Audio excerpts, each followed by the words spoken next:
कोई बयान बीजेपी का शीर्ष नेता दे देता, अनंत विजय जी, अगर बीजेपी का कोई शीर्ष नेता दे देता तो आज क्या परिस्थितियां होती इस देश में?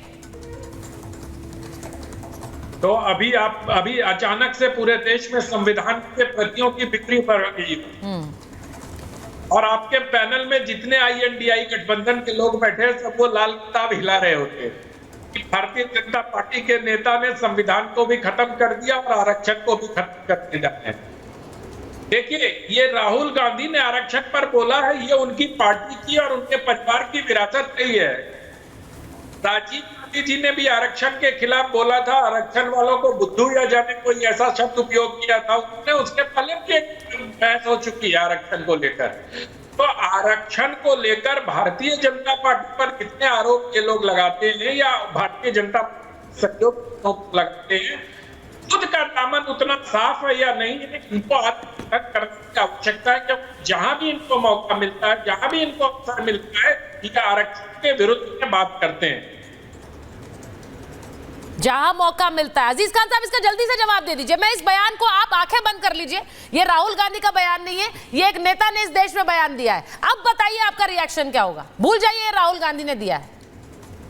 पहला रिएक्शन मैं बताती हूँ, ये बीजेपी का बयान है। वही कह रहा हूँ। दूसरा बयान, ये आरक्षण विरोधी है। अरे सुनिए ना, आप सुनिए ना, बोलिए बोलिए। अरे सुन तो लें प्लीज। देखिए, डिबेट जो होता है ना, वो सेलेक्टिव होके नहीं होता है।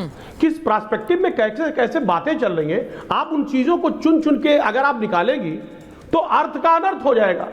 अर्थ का अनर्थ कर रही है। उन्होंने तमाम बातें RSS के बारे में की, चाइना के बारे में डिस्कस किया, उन्होंने तमाम भ्रष्टाचार पे बात किया। मैं कह रहा हूँ, आप ये कह रहे हैं कि सेलेक्टिव होकर मैं बात कर रही हूँ। अजीज खान साहब, आप अपनी बात कहिए, आप अपनी बात कहिए, लेकिन मेरी बयान भी सुनिए, मेरी बात भी सुनिए। सेलेक्टिव होकर डिबेट क्यों ना की जाए? जब देश की छवि धूमिल होती है विदेश में, तो क्यों ना सेलेक्टिव होकर डिबेट की जाए? ये debate BJP versus Samajwadi party नहीं है सर। आप अभी स्क्रीन पर हैं और अजय आलोक जी स्क्रीन पर हैं। मैं सिर्फ ये कह रही हूं कि देश के लिए विदेश जा रहे हैं, कोई वो आम नेता नहीं है ना, लीडर ऑफ ऑपोजिशन पार्टी है वो जाकर अगर ऐसा बयान देंगे तो उस पर चर्चा ना हो। वो RSS पर क्या कह रहे हैं, ठीक है, मैं उस पर बात नहीं कर रही हूं, वो उनकी राय है, लेकिन वो देश के बारे में क्या कह रहे हैं उस पर तो मैं बोलूंगी।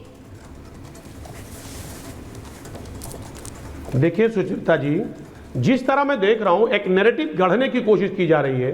देश के LOP को कहा जा रहा है साहब राष्ट्र विरोधी हैं, साहब वो लगातार राष्ट्र को बदनाम कर रहे हैं। मैं कह रहा हूं कि देखिए, आदमी का अपना ओपिनियन है, एक शख्स का ओपिनियन है, और वो ओपिनियन इस देश के बारे में, जो इस देश के नेता हैं, उन्होंने इस देश में कैसे कैसे डराने का प्रयास किया है, कैसे कैसे जो संस्थाएं हैं उनका दुरुपयोग किया है, उस पर अगर चर्चा कर रहा है तो मुझे लग रहा है उस पर चर्चा में कोई बुराई नहीं है, चर्चा करना चाहिए। उन्होंने तमाम बातें रखी, मोदी जी के बारे में रखी, देश के बारे में रखी, किस तरह जो संस्थाएं यहाँ उनको पूरी तरह से उनको कैप्चर कर लिया गया है, उसका इस्तेमाल कैसे हो रहा है, उसका दुरुपयोग कैसे। अगर ऐसी बातें रखी जा रही हैं और इन बातों को वो रख रहे हैं तो इसमें मुझे नहीं लग रहा कोई बुराई है। एग्जैक्टली अजीज खान साहब, आप ही की बात पर आती हूं, अजय जी के पास जाऊंगी। अजीज खान साहब, अजीज खान साहब, अगर वो ये बातें रख रहे हैं, अगर उन्हें इस देश की व्यवस्था में कुछ गड़बड़ लगती है, तो उन बातों पर मैं यहां पर इस वक्त कुछ सिलेक्टिव टॉपिक्स पर चर्चा कर रही हूं। इसीलिए कर रही हूं क्योंकि उनसे कई सवाल उठते हैं। जब वो ये कहेंगे विदेश में जाकर कि सिखों को यहां पर कड़ा पहनने की, पगड़ी पहनने के लिए एक लड़ाई लड़नी पड़ती है, ये सभी धर्मों पर लागू होता है, तो क्या ये देश के बारे में एक तस्वीर नहीं प्रेजेंट कर रहा जो खराब करता है हमारे देश की छवि? हमारा देश ऐसा है क्या अजीज खान साहब?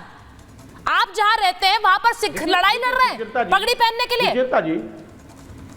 बता दीजिए पहले, आप बताइए मुझे 5 सिख बताइए जो लड़ाई लड़ रहा है, पगड़ी नहीं पहन पा रहे इस देश में। आप इधर सुनिए ना, मैं अरे सुनिए ना, अरे एक बात सुन लीजिए। आप कह रहे विदेश में जाके बोलते हैं। आज आप देख रहे हैं कि किस तरह सोशल मीडिया से लेके तमाम मीडिया किस तरह एक्टिव है, वो विदेश में बोला जाए या वो देश में बोला जाए, चीजें निकल के आती, पूरी दुनिया में चीजें फैलती हैं, वो विदेश में अरे तो ये यहाँ ये सत्य कैसे है अजीज खान साहब? द डिबेट इज दिस, ये सत्य है क्या? ये सत्य है? प्रचार में जाते हैं किस किस तरह का भाषा इस्तेमाल करते हैं? अजीज खान साहब, मैंने आपसे कहा 5 बता दीजिए आप, मैं तो नहीं जानती हूँ 5 से कैसे हैं जो पगड़ी पहनने के लिए लड़ाई लड़ रहे हैं, आप बता दीजिए। और मैं बोलूंगी कि राहुल गांधी नहीं, राहुल गांधी ने बिल्कुल सही कहा, 5 सिख बता दीजिए आप। क्या बात कर रहे हैं आप? अजय आलोक जी ये कह रहे हैं सोशल मीडिया का जमाना, चीजें तो वैसे ही चली जाती है, अगर वो यहाँ भी बोलते बोल क्या रहे हैं उस पर डिबेट है। अजय जी सबसे पहले तो अजीज भाई सबसे पहले, हाँ अजीज भाई को सबसे पहले ये बताना चाहूँगा, डिबेट हम लोग कर रहे हैं अजीज भाई, राहुल गांधी वहाँ डिबेट नहीं कर रहे थे, वो सवालों के जवाब दे रहे थे। और चूंकि ये स्पॉन्सर्ड प्रोग्राम था तो सवाल भी प्रीफिक्स थे और आंसर भी सोचा हुआ था। सिखों का कंटेक्स्ट तब आता है जब वो बीच भीड़ में से एक लड़के को उठाते हैं, कहते हैं तुम्हारा नाम क्या है? लड़का कहता है हरविंदर सिंह। तब उस पे कहते हैं कि देश में ऐसी परिस्थिति हो गई है कि हरविंदर सिंह कैनॉट वियर कड़ा, ही कैनॉट वियर टर्बन, ना वो कड़े पहन सकता है ना टर्बन पहन सकता है। मैं पटना से हूं। Yes. ऐसा कहीं होता है क्या? सिखों को कड़ा टर्बन पहनने से रोक लेंगे? ऐसा सिचुएशन सिर्फ एक बार आया था 1984 के बाद, जब 1984 से लेके 90 तक सिख परिवार डरता था अपने बच्चे को पगड़ी करवाने में। माएँ पगड़ी केश कटवा लेती थी, लोग अपनी आइडेंटिटी छिपाते थे। ये देश में एक ही बार हुआ है 84 में, और वो व्यक्ति सिख पे ध्यान दे रहा है। और तीसरी बात मैं यहाँ पे सबको कहूँगा, देश में प्रधानमंत्री या सरकार की पॉलिसी क्रिटिसाइज करना आपका हक है, आप उस पक्ष में हैं, लेकिन जब आप देश विदेश में जाते हैं, वो भी लीडर ऑफ ऑपोजिशन की हैसियत से, जरा मैं बात कर लूं थोड़ी, बोल रहे हैं वो देश का थोड़ा मैं ऐड कर लेता हूं। देश का प्रधानमंत्री का अपमान करना मतलब देश का अपमान होता है, इतना याद होना चाहिए। अगर इसके लिए माफी मांगे निर्लज है, अजय आलोक जी जा रहे हैं, कोई माफी नहीं मांगेंगे, लेकिन उनको डिफेंड मत कर लूं, मैं ऐड कर लेता हूं। किशोर जी बोलना चाह रहे थे, किशोर जी बोलिए। हाँ मैं ऐड कर रहा हूं जरा। हाँ अभी मैं बता रहा हूं कि भारत में आज की परिस्थिति में किसी भी संप्रदाय को उनकी प्रेयर करने के लिए कोई रोकथाम नहीं है। यस। और प्रार्थना पद्धति से वो करे, लेकिन सभी सनातन और हिंदू संस्कृति के अंग है। लेकिन भारत में जो परिस्थितियां हैं, किसान की, बेरोजगारी की और ग्रामीण अर्थव्यवस्था की, उस पर अगर विपक्ष का नेता बोले और वो सत्य बोले तो अजय आलोक इसमें लेके बोला कहाँ है किशोर जी? किशोर जी बोला कहाँ उसपे? किशोर जी उसपे बोला ही नहीं ना, उसपे बोला ही नहीं। किसानों के बारे में बोला ना, किसानों बोला के ही बारे नहीं में बोला। वो तो इंडिया का ए वाला फुल फॉर्म भी भूल गए। अरे एक बात बोलूं, उन्होंने क्या बोला था? एसोसिएशन, उन्होंने कह दिया अलायंस। एक बात अजय एक बात सुन लो कि क्या बाबा साहब आम्बेडकर ने नहीं कहा था कि अगर SC ST OBC up to the mark आ जाएंगे तो आरक्षण हम विड्रॉ करेंगे? उन्होंने तो लेजिस्लेटिव आरक्षण के लिए क्या नरेंद्र मोदी जी ने ये नहीं कहा था? चला रहे क्या नरेंद्र मोदी जी ने ये नहीं कहा था कि अब बाबा साहब भी आ जाएंगे तो आरक्षण नहीं हटा सकते?